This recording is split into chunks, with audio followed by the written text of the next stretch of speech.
Hi everyone and welcome along. Now I am going to solve all your watercolour problems with this one rule, and we're going to be delving into the book one more time. So grab your paints and let's get started. So here we have a year of watercolour, and it's great because it's autumn, we're very much in the season. So we've got our oak leaves and acorns page open here for you all, which does turn into a really gorgeous full project. But what I want to talk to you about today is this one rule, and that rule is all about the stages of watercolour and the brush you use and the concentration of colour you go for. So without much further ado, this all sounds a bit mysterious, doesn't it?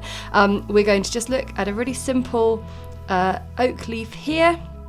I'm going to move that off and we'll just go through it. So I am going to draw a leaf line, so just a central vein of the leaf, and I'm going to mix up some fairly dilute colour for the base of my oak leaf. Now we always keep a large brush on hand for mixing colour, that's all really fantastic and important. However, the other thing that I have noticed, especially in teaching my watercolour retreat in France last week, there was one sort of guiding sort of premise that I just kept going back to. I was like a stuck record. And that rule was each time you paint a layer of watercolour, the next one you do, you'll have a slightly smaller brush and slightly more concentrated colour. So let me show you exactly what I mean. So the first layer of watercolour, I'm using a large brush. I'm using my size 8 pointed round with the Winton Paper Co logo on. I don't know if you've seen, we now have our very own monogrammed brushes, which is very exciting. But anyway, I go off point. I've got a mixture here of sap green and green gold, but it's quite dilute. And what I'm going to do is, just following the tips from my book, I'm going to paint my oak leaf first layer, and it's quite a loose watercolour layer. I'm just building the shape up. I'm using the guiding line of the pencil line to create my leaf. Now, the next stage is going to be adding just a little bit of detail and depth. So what I'm going to do is I'm going to go down to a size 2, so I'm going to shrink my brush size, and I'm going to increase the concentration of my colour. So I'm going to add a bit more sap green here, make it just a little stronger, and I'm also going to introduce a bit of Paynes Grey and sap green, but the colours are still fairly wet. I'm using them in quite a sort of still quite a loose manner. So at this point, I'm starting to create a bit of depth and detail, but it's still very loose, soft, but it's just now needing that little bit more control than the previous layer. So you can see in doing that, I've just created a little bit more depth and sort of 3D effect with my leaf. So I've gone from this with dilute colour to this brush with a slightly deeper, more concentrated colour. So the final stage will be shrinking my brush down to detail brushes. So I've got a 2/10 and I've got my rigger brush, which is the size 0. I'm going to let this dry, and then for the final layer I will be painting with a much more concentrated version of those colours and adding in the detail with the smallest brush. So the rule is large brush, dilute colour to start off with, and then in increments for each layer and stage, your brush gets a little bit smaller and your colour gets a little bit stronger. So now that has dried really nicely, I've mixed up a more concentrated version of the sap green, Paynes Grey mixture, and I'm going to use my rigger brush. So Get that really nicely coated, and I'm going to follow that line down and then put in a few nice little leaf lines.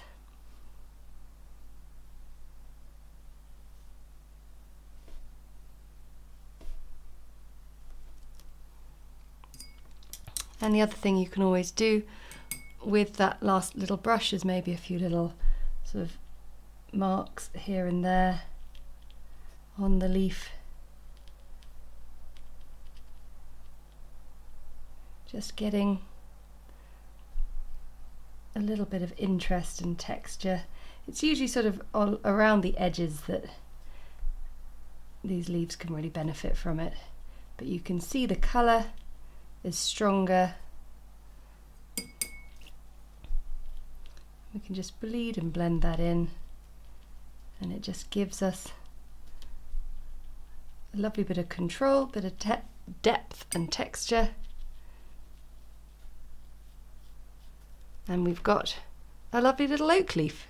Now, because it's autumn, I think I'll just repeat this whole process again with a nice autumnal coloured leaf. So I've got my central line again, and I'm starting with a mixture of cadmium red, cadmium orange, keeping the brush nice and dilute. Then I'm going to head down into using some yellow ochre, and this tutorial is in the book in fantastic sort of detail. I'm gonna get some green gold in there as well, and it shows you how to do completely sort of dried out leaves. It shows you how to put acorns in and add in all the different sort of components to a full oak branch, but this whole idea of just allowing yourself the simple rule, I think it just helps sometimes, giving yourself a framework to work in, give you a bit of a guideline. But the other thing I thought would be interesting here to say is it's not always just about the colour being more concentrated, but maybe sometimes choosing a slightly more deep and intense version of the colour. So I'm going to add a bit of burnt sienna into the cadmium red here. So with my size 2 brush, a slightly stronger colour, and I'm going to come in and drop in whilst it's still wet, because when autumn leaves change, it's obviously the beginning of a kind of decay. So those lovely sort of splotchy, blotchy marks start to look rather cool.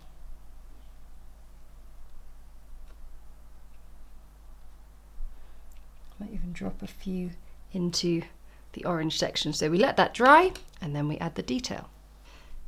And so that's nice and dry. So the final stage, the final rule, I'll get the rigger brush out, and I'm going to use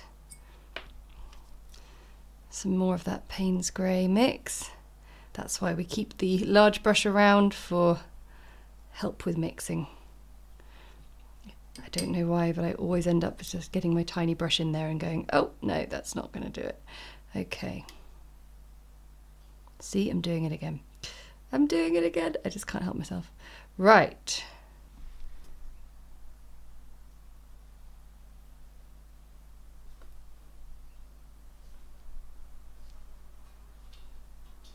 The rigger brush for me really,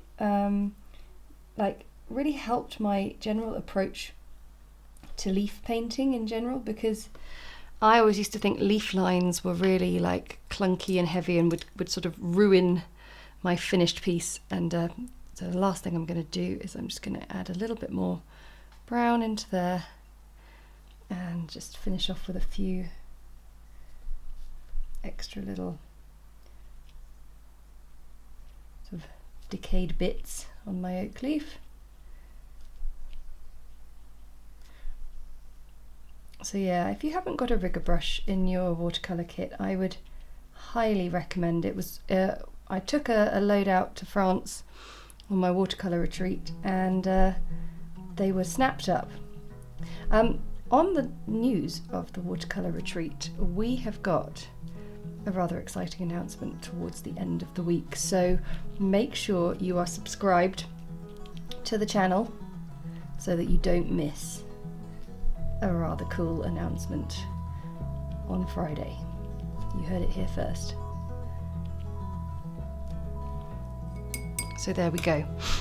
My simple rule to ensure you're always going in the right direction with your watercolour. So begin with the larger brush and the more dilute, lighter colours. Then each layer you go, shrink down that brush, increase the intensity of the colour until you're at the detail stage where you can really go to town. Thanks so much for watching. I really hope you enjoyed that one. I want to say a huge thank you to my patrons for their support, because that support enables us to keep creating videos like these that everyone can enjoy.